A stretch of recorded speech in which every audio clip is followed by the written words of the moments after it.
for joining. Thanks for joining me and Nick for our live event Mhm. today. Hi Nick, how are you? Hello, I'm good and good. How are you? How you doing? I'm fine. I'm fine. I am. Yeah. I'm happy and pleased. I am, as they say on LinkedIn, I'm thrilled to be Right. here. I'm Sounds like thrilled a to yeah, announce. good LinkedIn post. Yeah. Exactly. We make it, LinkedIn style. Yeah. No, I'm happy to be here because the topic is very dear to me, of course, and it's it's something I love talking about. And I don't know, we have a lot of things in common, Nick and I. Right. So yeah, I don't want this to be a session about ourselves, but it's I think it's a great combination. First, I'd like to invite everybody who's in the audience. If you have questions, even if you want to say hi, we'll be happy to say hi back, to reply, because we are gentlemen. Polite, of course. Yeah. Politeness is very important in English. You know. Exactly, exactly. And so, yeah, so if you're here, if you're watching live, if you're watching on YouTube, if you're watching on LinkedIn, feel free to say hi. Feel free to send us your energy. We always need it. And I know probably it's not the best timing for most of the people, but what can we do? That's We what have to, that's what it is. Yeah. yeah. So today we're here to talk, to give some ideas. We don't want to talk as much as give some ideas, tips, and I don't know, give our perspective, I suppose. I mean, we're both non-native English speakers, Nick, right? And I mentioned earlier with similar story because we both went to Ireland at some stage. You then kept on traveling, I think, but so we're not just talking about what we're talking about. We actually lived it in a way. Wouldn't you say so, Nick? What do you think? We live the pain. If you if you agree with using this word, I would say because it can be a pain, especially at the beginning when you kind of leave your own comfort zone and explore and suddenly realize that nobody around you can understand you and you can't understand what anybody's saying. So I'd say the pain, yes. We both probably experienced this pain, yeah. Big time. I remember it very vividly, the fact that I was there. And I had studied, of course, as many of us do. And when I was there in all those meetings and presentations, traveling, I was always, okay, there's something wrong here. I studied, I understand, but I can't speak. So where's the problem? And as you always do, I always thought that I was the problem. Yeah. Imposter, fear of judgment. We all know these things.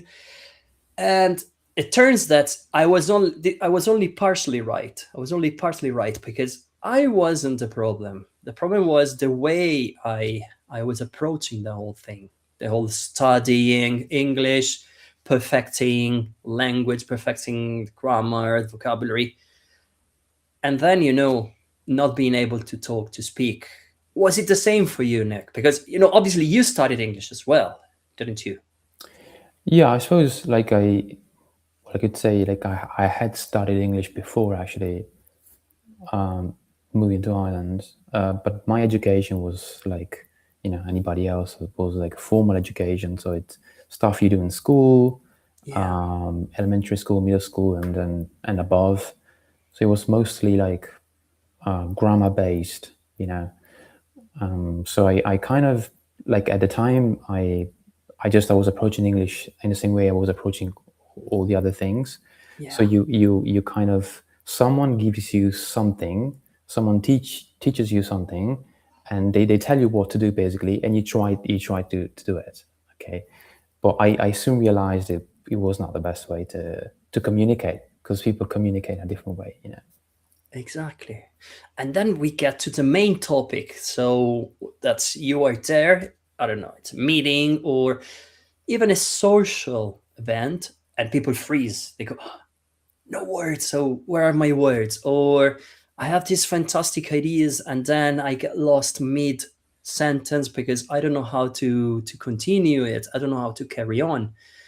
So I don't know. I hear this very often, and I have experienced it in my life. I when I was in a multinational company, sometimes I was there and yeah, had these ideas, but then no, I can't possibly raise my hand and Right. speak, or hiding at the back of the room. Let's hope they don't ask me, which is kind of the opposite of what you want to do. That's kind So, of, and then I sorry came, if I jump in on that, but I think it's yeah, important.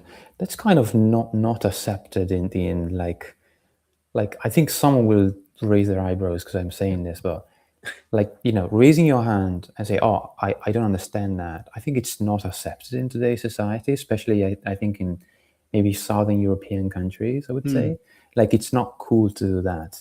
Like you're not supposed to not know, you know what I'm saying, so you yeah, kind of look like the idiot in the room, right. what do you think that's the case? Yes, there is a sense of pride, a sense of ego at play, I think. So I always make this comparison, right? You think children and adults learning, not necessarily a language, anything. So adults had their entire life to build their ego, to become experts, to be the ones to build their persona in a way. So when they need to do something new, to experiment, it's like their whole thing is at stake. Yeah. So, for example, the fear of mistakes, right? It comes from there because say, okay, I am a professional.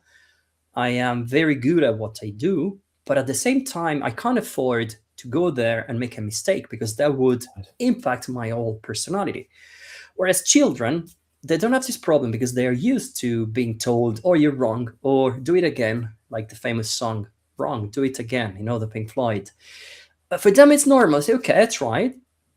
Didn't work. I'll try it again. I'll do it again. Where's the problem? They are used to be new and they are used to the fact that everything is new to them. So I always make this comparison because they always say, yeah, it's easier to learn languages for children, obviously, because their brain is more plastic, flexible, but also they don't have this big ego at play, right? And this is part of the reason why, to go back to your point, Nick, the fact that it's seen as a wrong thing to be wrong. So it's wrong to be Yeah, wrong. Yeah, can we say that? yeah, But absolutely. in reality, it's not. It is not. So, like, I have all the right to not understand because this is something new to me. So, if I'm not allowed to ask, to make mistakes, how do I learn? So that's one important point, in It's my actually opinion. better, I would say, because like the more you ask questions and the more you realize what you don't know and the more you learn at the end, so it's kind of, sometimes I joke about this and I say like I measure my success, by counting all the mistakes I'm making. If I'm not making any mistakes, it means I'm not progressing at all, you know so yeah, it's a point. Yes, very, very valid point, in my opinion. And then, this also builds up to the next point, the fact that we think I don't know, we lose our words, we get lost mid sentence because, yeah, I need to improve my language. It's not necessarily that, because I think the brain, bilingual, multilingual brain, has to do more things at the same time. Yeah, And so I mentioned the fact that we have our ego, our persona, and so in a way we need to be aware of how we come across as a professional, as a person. On top of that, we need to create in our mind the phrases, the words, what we want to say.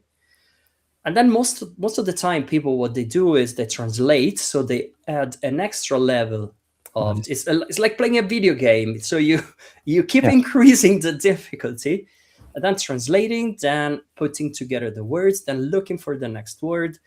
So it's overload, and that overload is like overloading a computer. What happens is the computer just freezes, and yeah, you have to reboot. But obviously, you can't reboot yourself in a meeting. So that, wouldn't you agree, Nick, with yeah, this? that's actually, it's a really good point that like the people I work with raise a lot when we try to understand how to improve and stuff. and sometimes you kind of fall into the trap of wanting to explain something, and they're like, oh, but you know what? Sometimes they get a little bit pissed because they, trying to explain something like, but I can't possibly think about this while I'm doing that, because as you said, it's like really like a bunch of layers all together, and we as non-native speakers, we have to put everything together, So I suppose like a question I wanted to ask you is, how do you solve this problem? What do you Yes. think? Well, let me look for my magic wand. No, no. I'm joking. There's no That'd be magic wand. great. Yeah. That's the Because beauty. yeah. That's the beauty of it, because you can't, like, sometimes people think, okay, I'll just, I don't know, install another piece of software and I'll solve it. It is not the way it works. I suppose what you want to reduce the cognitive load is to have a kind of an anchor, right? So Hmm. something that helps you create a mental image, a structure in your head that you simply need to fill up with words or sentences. So there are some easy and simple ways to do that. For example, opinion, reason, example. So Kind of if you template, keep you could say. repeat, exactly, it's a pattern, a template. Hmm. So if you know that, you go, okay, opinion, reason, example, opinion, reason, example. So you keep it short. So each part takes one simple sentence. Opinion, I believe technology is great.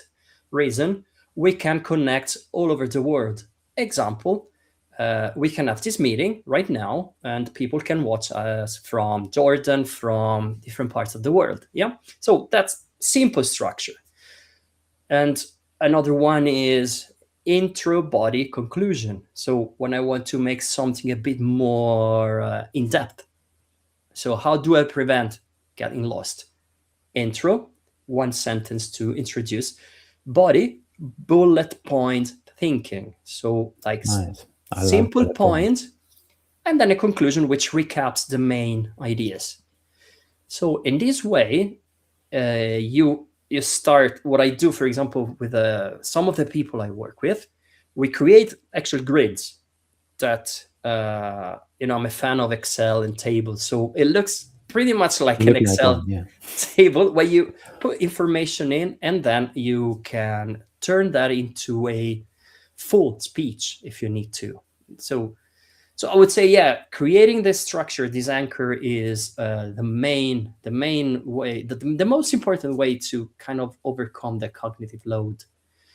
And I don't know, you also have experience both as a learner and as a teacher, Nick. So is this something that you also do with your clients, with your students? Yeah, for sure. I like that you like. I suppose the thing that stands out from what you just said is that um, you're saying that there's a design phase involved. You know, so when you think about speaking, people think about opening your mouth, saying something, saying what you think, but it's not as simple as that. There's more complexity to it, and you correctly said there has to be a design phase. So you have to prepare for that. You don't walk into a presentation without preparing it. In the same way, you don't walk into a like a performance review, or like like a all ends meeting without just getting ready, preparing yourself. And I think that's very important. I suppose where my philosophy comes in at this stage is that I think there's also a repetition stage in which you try to become more confident by exposing yourself to this sort of plan and this sort of rehearsal more and more. So I'd say it's super important to then, as you said, to apply to discover the right structure and then repeat it and practice it until it becomes sort of natural to you to some extent. And that's why, so it's super important to make the repetition easy and accessible, Exactly. Yes, it's a great point. So design the structure and then build your training and repetition around the structure so that it kind of becomes familiar and in a way we absorb it, which is something that really helps then when you are under pressure, because you don't need to think that much. because Right. you have the structure already built, you have the familiarity because you've repeated it, and so you're more, let's say, you can perform better under pressure. I'm not sure, I'm not always sure if perform is a good word, but in a way, Yeah, it's not just speaking, it's a combination for of sure. everything. Yes, So that's why I say perform, because yeah, in reality that's what we do. for And sure. I mean, speaking is that. Like yeah, when we talk about speaking English, we don't mean like some people might think about, like being in a classroom and trying to understand the difference between past simple and present perfect. Like here we're talking about, making deals, closing deals, getting new clients. I mean, guys, I mean, like these days, there's only one language you can speak if you want to make money, and that language is English. So you're either comfortable with that, or you can do things with that, or you're not, So it's way more than definitely. just speaking. Performing, I think, is the best word you could choose. Okay, so I can safely use it. You have my approval. Thank you, Nick. Okay, so I just wanted to take a minute to say hi to you soon, Samer and Marco. Thank you for being with us. If you have questions, feel free to type them in the chat. We promise we will try to answer them. We can't promise we have the right answer, but we will try our best. So feel free to send your questions. Now, the worst thing ever, in my opinion, is going silent in those situations, Right. right? So imagine the high pressure situation, like you mentioned it, selling, pitching, job interview, meeting, an important meeting. So I think the worst thing that can happen is going silent, because then you go silent, then panic arrives, and then even more panic and even more silence. So this is something that I always tell people is the worst crime ever. Now, I'm sure there are many solutions to this, from mind work, so mindset and visualization, meditation, but also those little strategies. I call it going around words that you don't remember. So explaining things rather than overthinking about one single word. And I love the game called Taboo. I don't know if you've ever played Yeah, it. sure. I think it's great for the mind because Yeah, you it's learn brilliant. how to explain things rather than just saying it. I mean, Taboo, you have to explain one concept without using the taboo word. In a way, you every time you speak English or a second language, you do that because it's impossible to remember old words, and so sometimes you just go around them by explaining the concept. And by doing that, you achieve the main target, which is not going silent. I don't know. Right. This is what I do with the people I work with is it's this. We learn, and you can take like 2 minutes, 3 minutes. Never go silent. So try to explain something, and if you don't remember the words, you just go around them. And it was very effective for me when I was learning English, when I was learning Spanish. And I don't know, did you ever use something similar, or do you have other strategies for people who are afraid of going silent? Yeah, that's a good question. So I think well, first of all, we need to define what silence means. Yeah, I suppose, because I think there are some reasons, different reasons why someone might go silent. They might be not finding the words. They might feel some discomfort, all right, which is kind of, it's sort of related to language, but not necessarily. So it's a completely different beast in that case. But let's imagine it's, as you said, because you can't get the words. You know the words, it's in the back of your mind, but you don't know where to find it. Where's that word? So I think, as you said, I think rephrasing is great. Like what I would suggest is, you panic, you get in silence. Okay, just pause, take your attention away from the panic and from the silence. Stop, go back and rephrase. Okay, so just either start again, rephrase it, say it in a different way. It's not easy, it's easier said than done, but I think a good technique to train your brain to do that is, whenever you speak in, let's say, quote unquote comfortable situations, or situations that non high stake situations, let's say safe situations, try to not finish your sentences. By this I mean every time you make a sentence, at the end of the sentence, finish with a but or and. You know, so I could say something like, "Oh, today the weather is great, but." In that case, you force yourself to continue the sentence, and that's a good way to teach your brain not to stop. You know, to keep talking. I think that's a good technique. Absolutely. Yeah, I love it. It's again talking about games. It feels like a game, really. So you challenge yourself by using those little where's but and so, and then you're forced to keep on talking. Yeah, it's a great approach and one that is easy to apply, and yeah, but also very useful when you are under pressure, and it's absolutely spot on.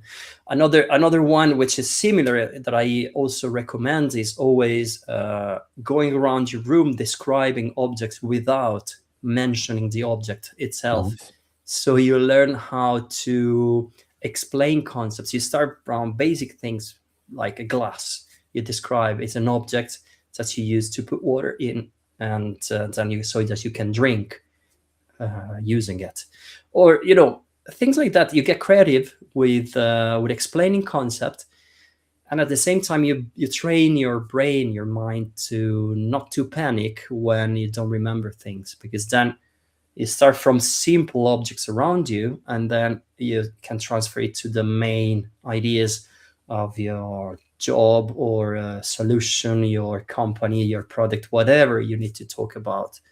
So yeah, so I would encourage people to do that. So start your sentences and finish them with a but, and, or so, and then go around your room, your And your house, house, and yeah. describe random Describe things. objects Yeah, without that's actually pretty cool. I just might try that myself, actually. You know, so maybe yeah. tonight you might see me going around. My wife would be like, "What's happening?" Exactly. I was gonna tell, Mm. warn the people who are living with you. I remember Mm. when I was learning Spanish, I had sticky notes everywhere Oh God, yeah. in the apartment, Sticky notes, and yeah. that looked really silly. But I had warned the people I was living with, so it was fine. But I had sticky notes everywhere, so that every day I could walk around and explain things by referring to the sticky notes. That's awesome. Whenever you step into a room and you see sticky notes, it means that person is serious about what they're doing. You know, Exactly. so That's my respect. idea of immersion. Respect. Oh, that's how you do it. Who needs to move to another country? You know. No, you don't need to. Just immerse yourself and use sticky notes everywhere. Great. Right. So this is so I hope, like, again, these are little tricks, little things you can start doing, and even like today, tomorrow, as you mentioned, tonight, Nick. So go around and describe things. Yeah. Um, Now the big question is: do we still need all these things? Because I mean, we can't do a live event these days without talking about AI. Yeah, Right. and in our world, so the coaching language, a lot of people tell me, yeah, but we have translators, we have AI, we have voice recognition, accent reductions app. So are we obsolete in a way? What's your opinion? I mean, Yeah, the big question, isn't the it? big question, yeah. So I think I have to say this. I'm quite invested with AI, I have to say myself, personally and as a business as well. So, like, I need to be a little bit careful on how I use my words. But I'll be very honest. So when people ask me this question, I'm like, we need to understand that languages, people have been learning languages for hundreds of years, maybe thousands of years. What do you think? Yeah, Is I'll it say fair so, to yeah. say? Fair to say? And the things that work haven't changed. So the things that work are inputs and outputs, which means you get the knowledge and you practice it. So you acquire knowledge and you create knowledge. And that means basically reading, listening, watching stuff, which is really reading and listening in a sense, and speaking or writing. And this still works these days, all right? So if you want to improve any language aside from English, that's what you have to do. You need to get input and output both. Then I think, how does AI come into play? I would say I wouldn't talk about AI as a replacement, but something that can help you make these existing techniques that still work, just maybe better, maybe faster, and more convenient. So, for example, like you don't have the opportunity to practice with someone because you don't have anybody who speaks English nearby, then why not try to do it with some AI, Yeah. LLMs or tutors, or maybe you need to summarize a text to make it more digestible, then why not feeding it to AI and do that? So, yeah, I think it's more like how we can use it to enhance existing practices that are already great. I think, and they won't change anytime soon. I suppose. I don't know if you agree with that. Yeah, I think AI is an incredible opportunity. It's great support for, yeah, for practice, for feedback on a specific task, for repetition, for building scenarios. So there are plenty of opportunities of using AI, and I always encourage the people I work with to explore AI in a way, using, for example, voice recordings and then getting transcriptions, and also getting feedback on the questions. And let's not talk about writing, because obviously writing, we have incredible support from AI, Yeah, true. writing emails, reports. So absolutely, I think it's great. And but I always feel, yeah, the live interaction. So when people then come back and say, okay, I've explored this with AI, I've explored this scenario, and this is how I would react in that situation. So let's see, can we compare ideas? Can we see if it is the right approach? And so you top it up basically with a live conversation to make Right. it more effective. So I mean, if you ask me, in a sense, we are here to stay, right? But Yeah. obviously, it's So far, hard. yes. So far, so good. Yeah, so far, exactly. I mean, we it's impossible to predict, right? What's going to happen in a few years. I mean, these things are moving exponentially, so it would be impossible. But my recommendation is always use AI, but also get the opportunities that we have today with communities, meetups, and servers, Discord, to interact with real people. I think if you can get a blend of AI practice and real interaction with people, I think that's the best combination. And I mean, you also have, obviously, you have tutors, you have coaches, but there is also a lot of work that you can do by yourself, using, as I said, using AI and using communities, especially if you're in tech. I'm sure people are familiar with all the tech communities around, from GitHub to Discord. You have a server, you have like thousands of people there to interact with. And when you start interacting in English, you basically multiply. You have access to nearly 2 billion people worldwide. Right. So it's amazing, like the kind of exposure you can get when you start doing things in English. But you have to start. So we go back to the first step. So you need to speak. If you want to speak a language, you need to speak the language. It sounds Yeah, I it think sounds weird, but I'll take it from there because you said you have to start, which means you need some sort of live interaction. I think you need to feel the pressure of being communicating with a real person, you know. So I think that's needed. But also on top of starting, you have to continue, and that's where many people, you know, actually fail because they don't follow like a good program. They get bored. It's not interesting. They're not consistent, and so I think that's the place where I can come into play. Meaning like you have your like you practice your solid practice, and then to make it easier for you to continue to stay consistent, then you can use some tools to you know to be more consistent over time. yeah. And I think that AI can be great for that for sure. Right, yeah. So what, that extra push, that extra option for you to Yeah. to keep talking. Right. So just to wrap the conversation up, right? So we've given some ideas. I mean, the main tip, in your opinion, so for people who want to speak, who are afraid of speaking up, who feel that, I don't know, they have that kind of panic, or they think they get lost. So where can they start, really, in your opinion?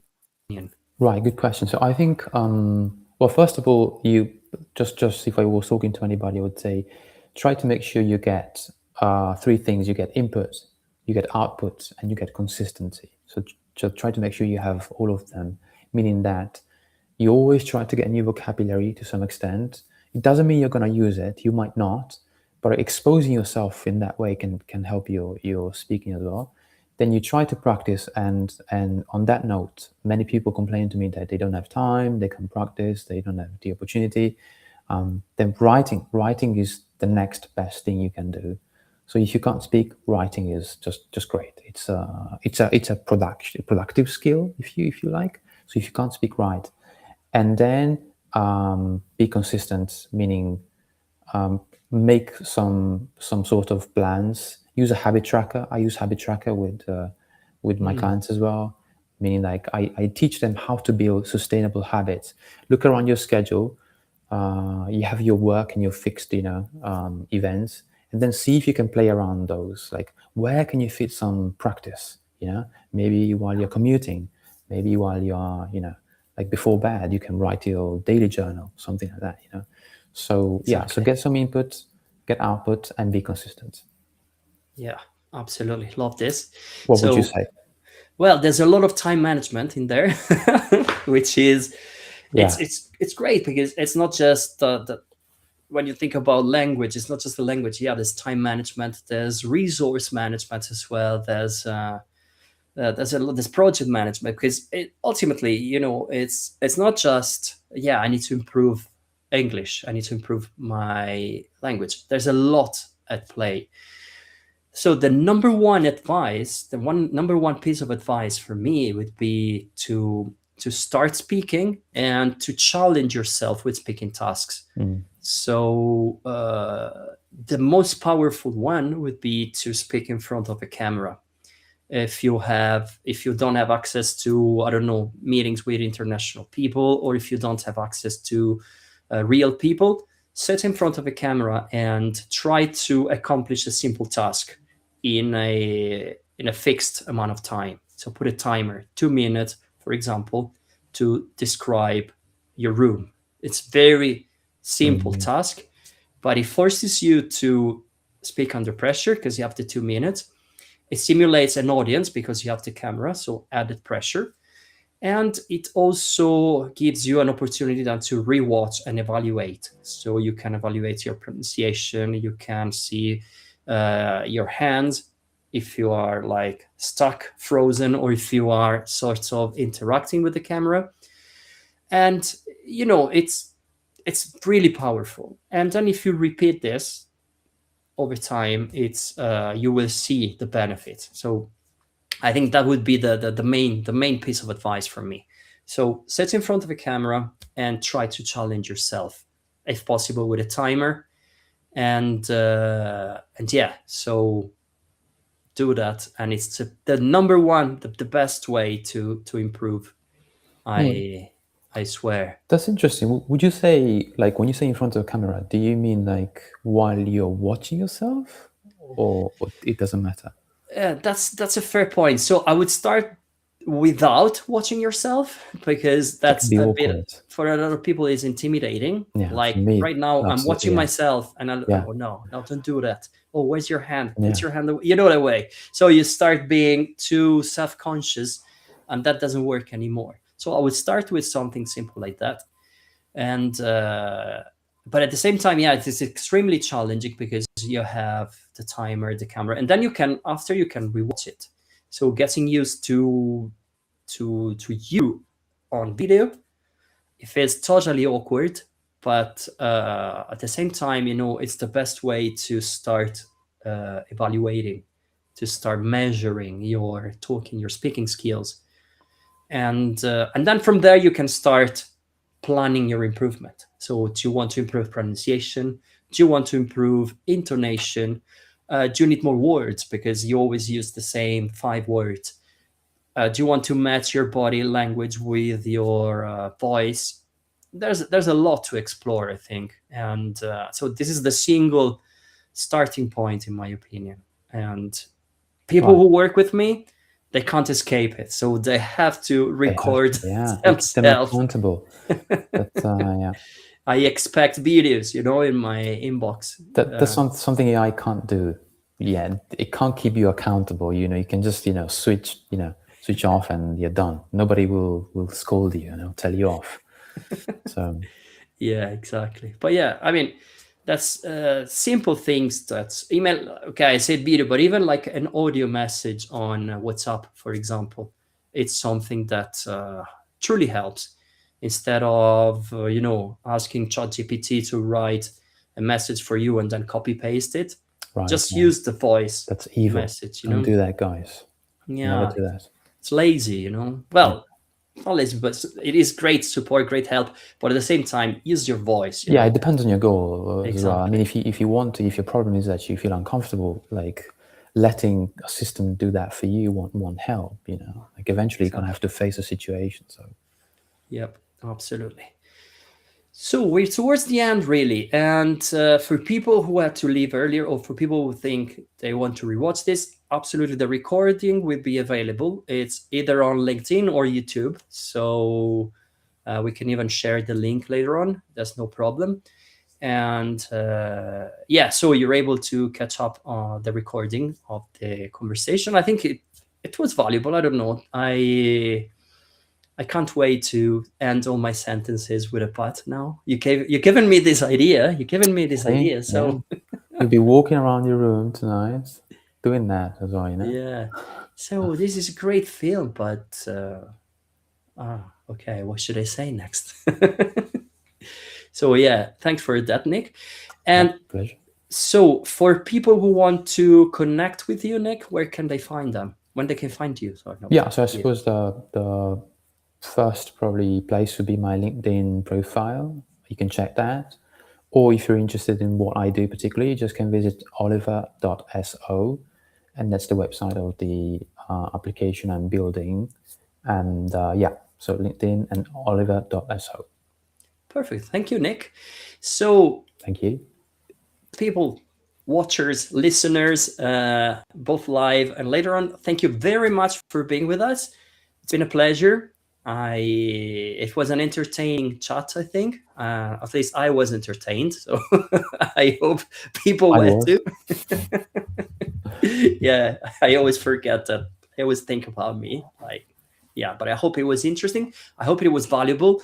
If you have questions, just feel free to write comments, to reach out either to Nick or to me if you want to ask, explore, and if you have doubts, we're always happy to help. So don't be shy. Yeah, cheeky face. That's what you need when you want to speak a new language.